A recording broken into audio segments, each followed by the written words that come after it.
new to the field of research, new to the field of finance. Empirically, if I study financial literacy, I have studied that there are three factors that actually impact the financial literacy of a person. That is financial attitude, financial behavior, and financial knowledge. So if three of them you are at the top of it, you are financially literate. Otherwise, you are not falling into that category. And investor education is different than financial literacy. So you must know what attitude, behavior, and knowledge you carry for your finances. And investing is another art. So they are totally different from each other. That is what I just wanted to add. Actually, add to your point, in fact, behavior and attitude part, it can't be done by spending money or holding classes. Yeah. That is a overtime.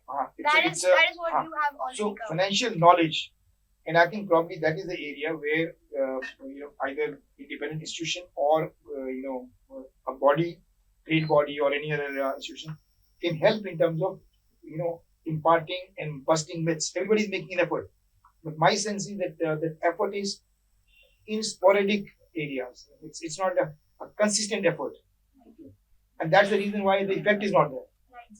We can't really see that. We are saying something. It's like one shot and then blank, one shot and then blank. Ask them, kuch suna tha.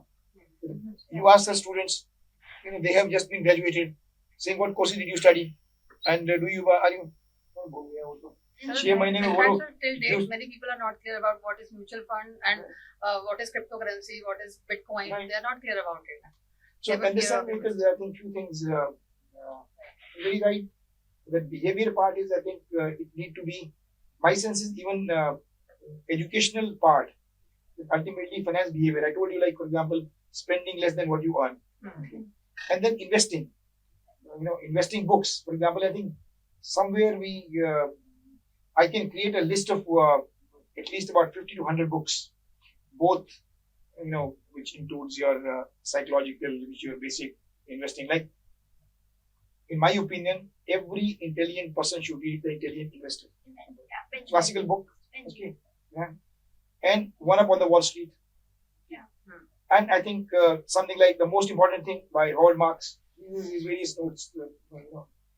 And there are at least 15 common stock, uncommon profit, etc. There are lots of these classicals.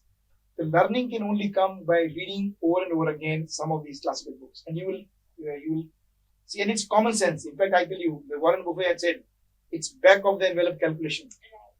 You don't need to be a chartered accountant. It may be a disadvantage at times, but you must have your basics clear. Saying, knowing the accounting is the language of business, and finance, basic arithmetic. Beyond that, you don't need. And sir, I in Ahmedabad used to have that book of ILO. Yes, How to read a balance sheet. Right. The first right. term, we were given that book. Even chartered accountants. And the book was written by International Labour Organization Very good book. for labor class, labor. And because they were to be negotiating with the management, so labor must, because they used to throw them with the jargon, saying, boss, तुम्हारा prepaid expenses ज़्यादा हो गया, ये इतना हो गया, फिर क्या इसने बोला ज़्यादा हो गया, खत्म हो गया, कहते प्रॉफिट नहीं आया हमारे पास तो, ठीक है, depreciation बढ़ गया, ये क्या चीज़ है भाई? So then they say that they are on level terms, so it is defined very, very finely, and we were given that book, and everybody studied that book. It was very good for learning all the terminology. Everything. And I think even to MBA students, all of us were surprised at why ILO should write it. ILO should. They did it in the interest of the workers. So, that's the reason I say is that if a non-finance person, an engineer, who never heard about debit or credit, you don't know the left and the right side, okay, where the asset, liability, sources and use of funds, okay, for him or her, this comes as a complete saying, oh, it's all here. And I think at the end of it's one very small one, 100, 150, 120 pages kind of book. So you discussed like in America, because as per the recent reports, 78% of the people doesn't know about the financial literacy, and there was a crisis like during the COVID season, because we have seen this kind of the example. So in our India, because India has taken the great challenges, because it is being seen when the government has just passed the financial literacy bill 2022, sir. So it was seen that when we are talking about the financial literacy, not from the investor point of view, when we are seeing the local person or any layman who doesn't know anything about the financial literacy, sir. So as per the government law, it has been implemented over the companies or the organization to allocate the funds, and how these funds are utilized by this kind of the organization, because employers will have to conduct such kind of the training over the financial literacies to its employees. So there are the so many employees in our India, sir. They are buying the homes, there are the so many things. And but during the COVID, it was seen that, sir, there were so many employees, they are not able to pay their loans due to the only lack of the financial literacy. So it has become mandatory for the organization to start financial literacy in their organization. Sir, how these funds are allocated in the organization and how they are using the funds? See, financial literacy bill. Actually, I am 22. I'll be honest that organizations are actually spending money on financial literacy. How are these funds being spent? I have no first-hand knowledge of. Investor education में तो certificate बनता है. नहीं, investor education different. He's talking about different. I know. Saying financial literacy bill 22. Yeah. It is mandated on all companies to. All companies, all the What is organizations. what percentage of what is the money they need to allocate? So that's why this is Yes, I'm that's the asking that question. how they will allocate. Actually, No. it never became an act. It As hasn't per become the an act. ministry of I still feel that I need to check and verify on that. This may be work in process because it may not have become an act as yet. Because to the extent of reading a balance sheet, I did not find a specific mention and allocation of funds to a literacy. Saying for financial literacy, a specific set of funds are allocated. In, But- in my memory, I don't think they have been. Act is not passed. Fact is not decided. But assuming it was decided, Right. I still have a feel that it won't work. Because there has to be an intention behind it. No, actually, law can create an intention. See, irrespective point is that when we say CSR, they were doing CSR activities for the employees earlier also, but when we say that a certain percentage need to be allocated for CSR activities, then I think companies became more conscious about it. What is the impact? That's a different issue altogether. But I think there is a need to spend, and I think I realize from social But organizations. I don't think it has become an act yet. But anyway, we'll check it out. sir, Maybe. what will be your opinion over this, sir? On see, my sense is that most organizations, barring a few organizations like, for example, Mahindra, for example, L&T, for example, some of them have their own training centers. So my sense is that in those training centers, they could get people from the village they are operating in or the nearby areas, and they could be providing the literacy, financial literacy to those people, or to their own employees, for example, within those training centers. So part of which cost is already being borne. But my sense is for most companies, they would be outsourcing it to an outside agency, because the primary function of companies is not training, not financial literacy. They are not even equipped, because and I think some board members might equip in the sense that this is the job best done by the experts.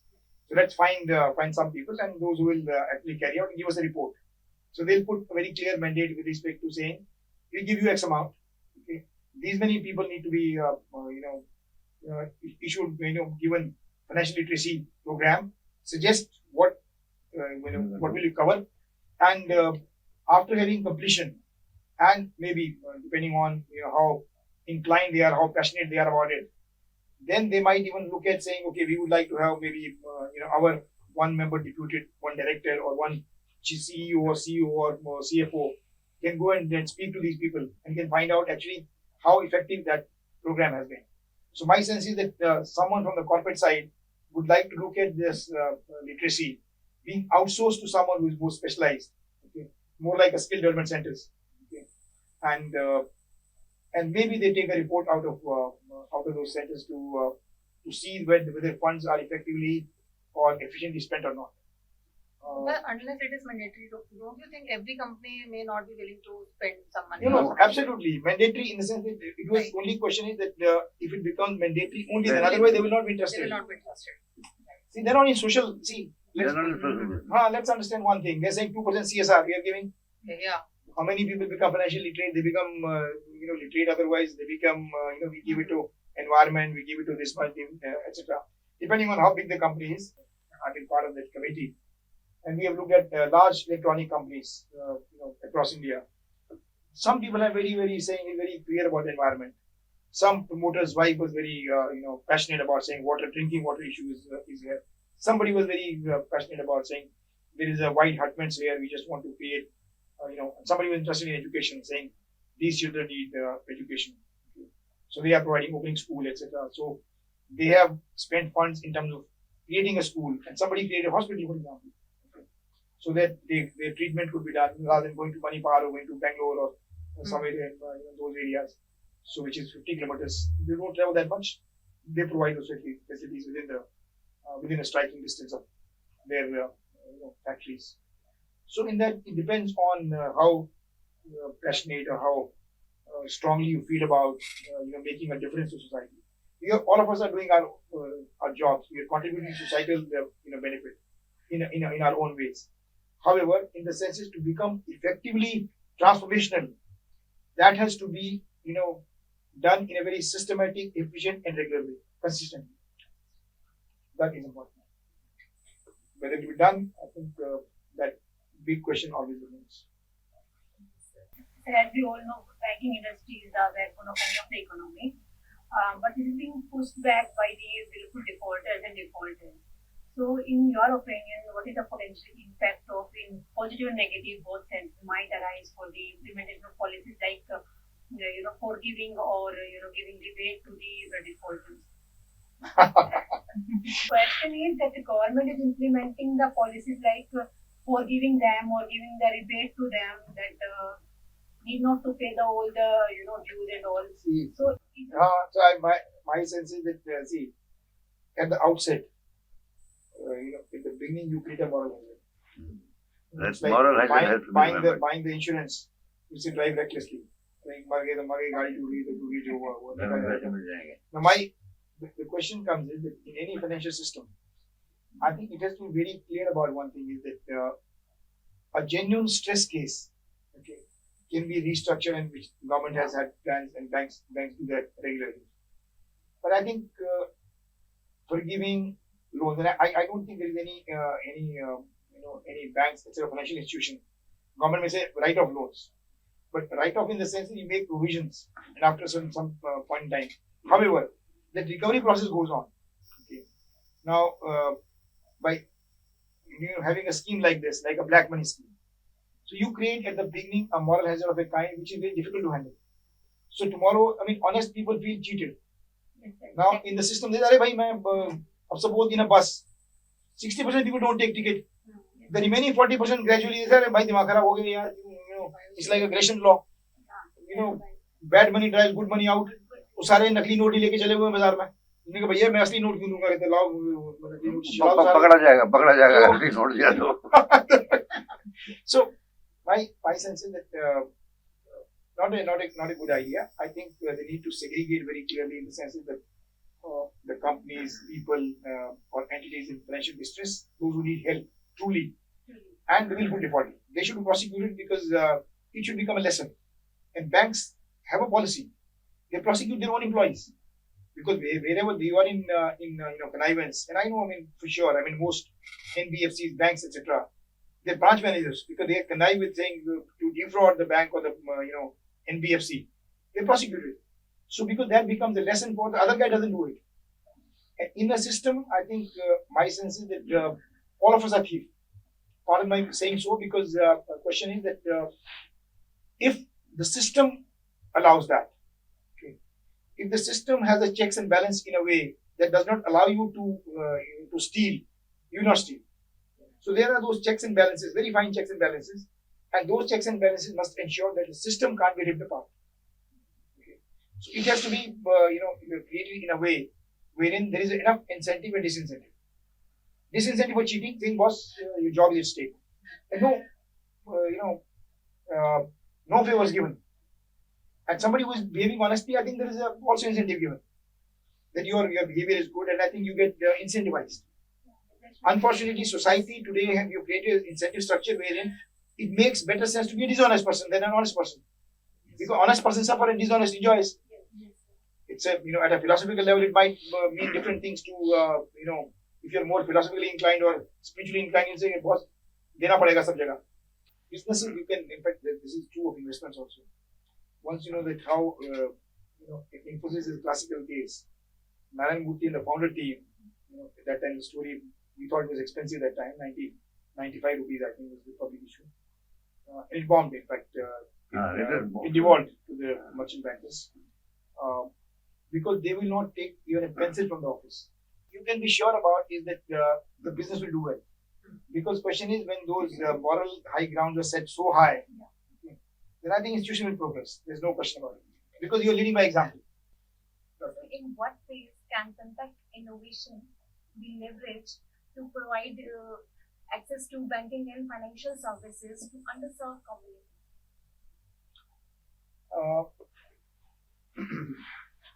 Yes, correct. Actually, the underserved community, for example, it's like people who don't even have a bank account, for example. At one level, I think public sector banks in their heydays or even today, they really expanded to every nook and corner. Like I come from a village area, so there are 6, 7, 8 banks.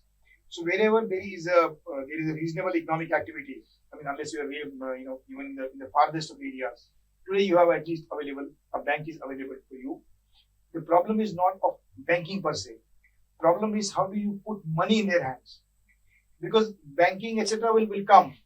Question is that most of the people, those who are unserved in that area, they don't have money. What the banks are going to serve them?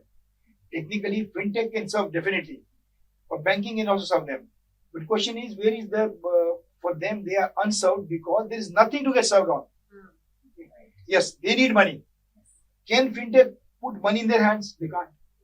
Technically, they themselves are like beggars, saying, "Boss, we need money at the early stage." Technically, so my sense is yes, they can be leveraged to provide cost-efficient services once they become themselves.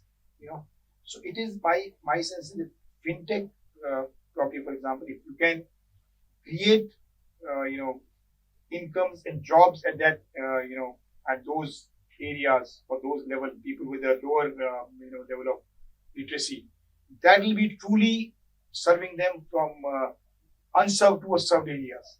And once they were 100 rupees in their pocket, they will have a look at these Jan Dhan accounts. How many of these accounts are open? And I think some of these were ultimately misused for ABC reasons, but large number of them were unoperated because zero balance. So fintech, yes, it's by removing intermediaries, it will surely help. But my sense is that today the shape of banking and fintech is large part of people requiring those services have access to those. Because if I can afford, people have taken, I know people who have taken loan saying they are earning 10,000 rupees a month, 15,000 rupees. A mobile phone is for 25,000 rupees. But why? That's a fashion. I mean, stupidity, but you want to be, keeping up with the Jonases. So you bought that saying, boss, it's a, and truly very rich people I've seen. There was a case of Gujarati family. I'll just end with this final story. A very instructive one. There is a diamond merchant in Surat, sir. They have a family tradition. And the tradition is that every male adult of the family will be thrown out of the house for 1 month and to unknown location, unknown destination, without the cards, credit cards, mobile phone, and they'll be given a 1,500 rupees Nokia phone, and they would be sent to a unknown location. They have to do job, not staying anywhere for more than 1 week in job, earn for themselves, and come back after a month. Okay. In the process, they will be allowed to speak only once a day to their home only to tell their whereabouts that they're safe. No more discussion, nothing doing. Whether you eat food, don't eat food. And I think this was a first-hand account of the person who sent to Thiruvananthapuram or somewhere. He said, I was dumped on, I had a train ticket. They gave me 5,000 rupees. Okay. I found a lodge.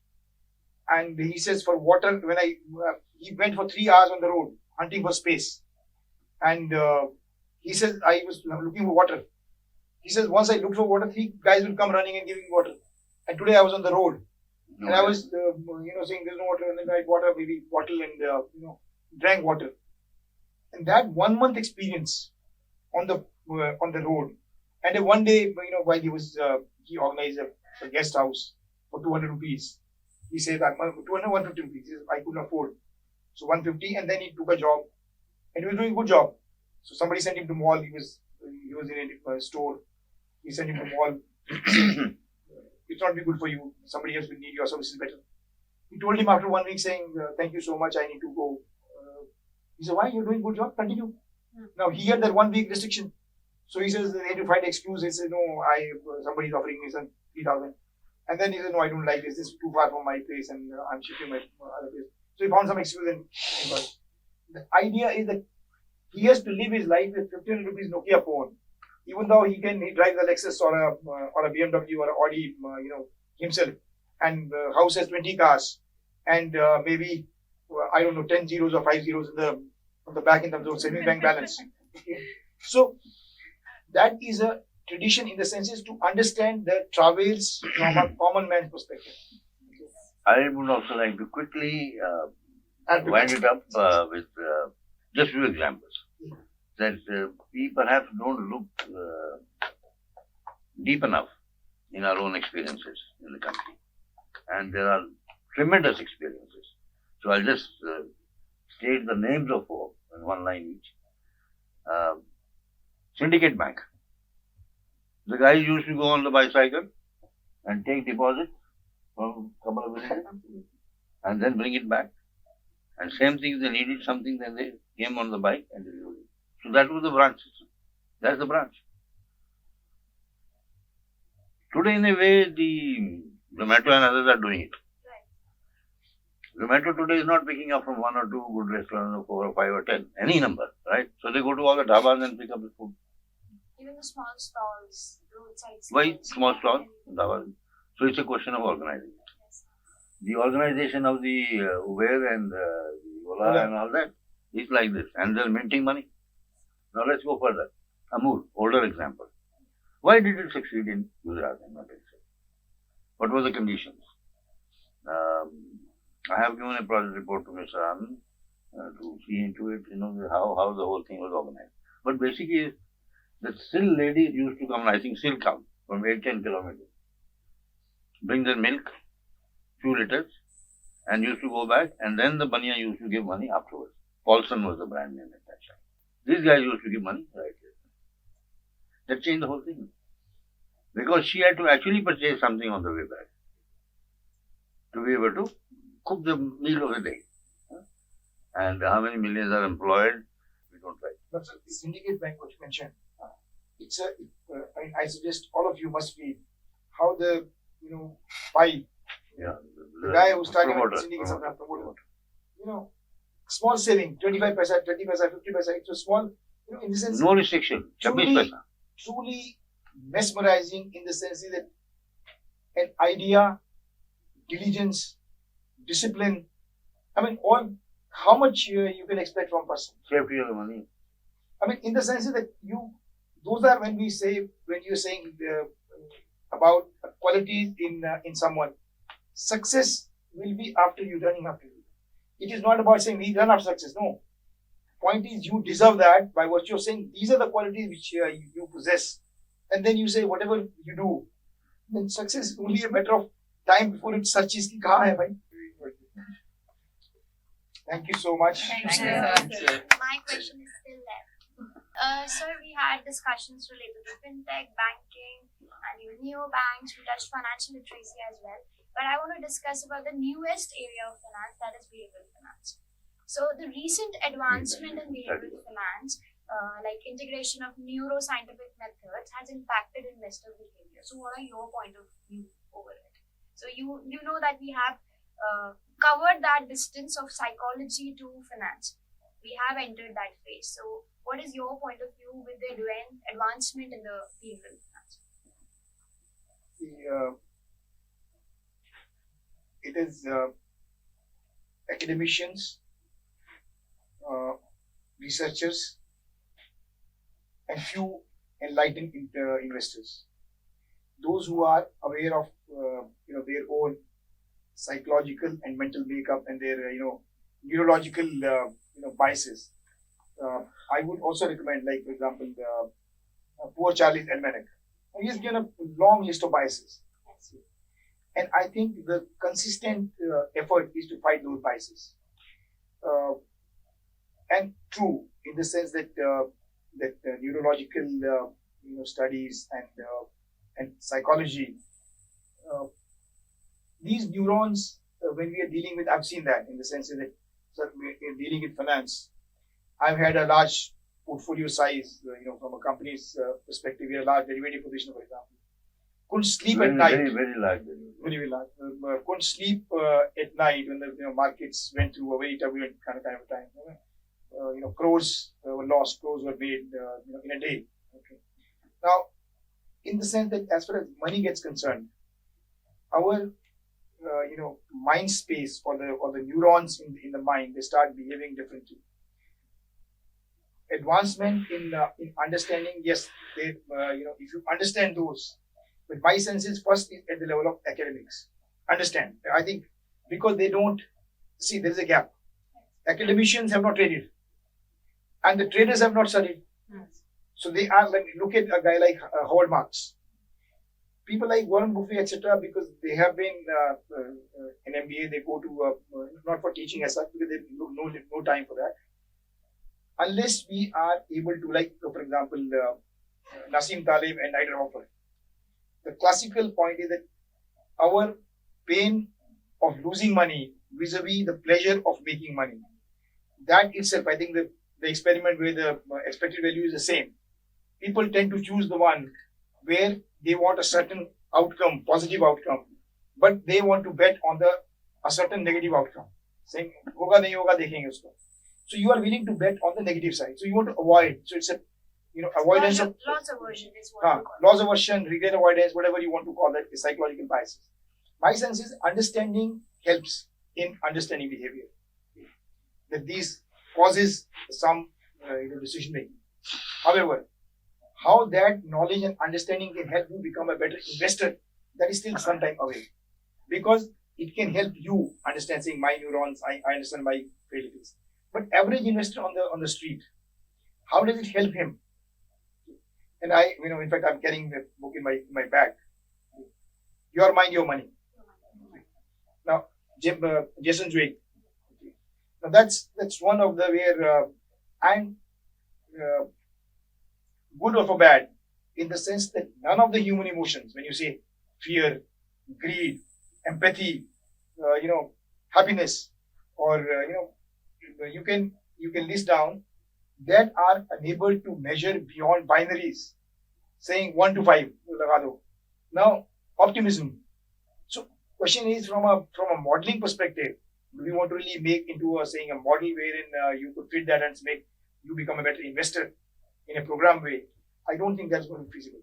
But however, yes, the studies have really helped us in terms of understanding how the investors behave, why they do stupid things, because it's the neuron they behaved in a certain way.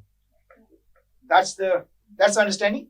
So to that extent, yes, we know now that they are not irrational; they are behaving rationally.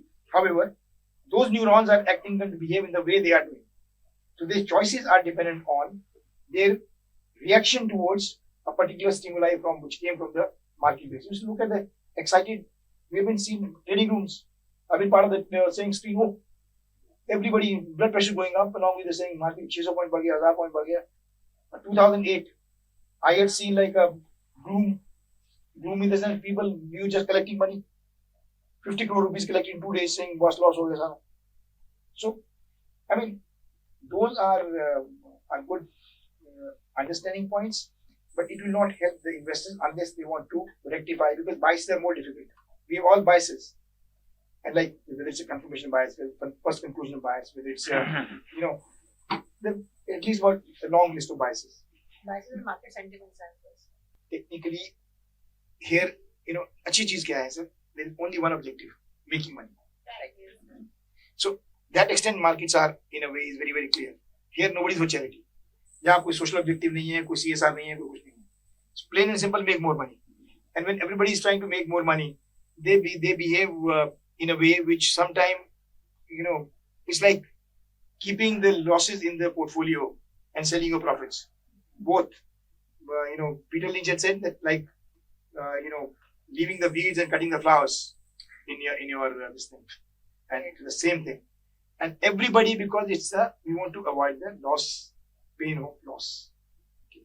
They're in the books, with a derivative book or cash book. 10 का 3 हो गया, 3 का 0 होने पर अब तो बन ही गया, कोई बात नहीं, क्या फर्क पड़ेगा, कहाँ जाएगा? So we can say that profit or gains are professional, but loss is personal. Loss feels personal. No, it is that also is personal, because ultimately you can enjoy a great holiday, you can buy a very big home. But question is that we want to avoid the pain and only feel the happiness of pleasure of getting more money. That is where you start studying philosophy. Guruji, I know it's not, it doesn't satisfy you, but this is a field which is still nascent, because even for if you look at the neurosciences, it's still an evolving field. How, for example, a yogi can live without food, and you, after meditation of 2 hours, your neurons behave differently.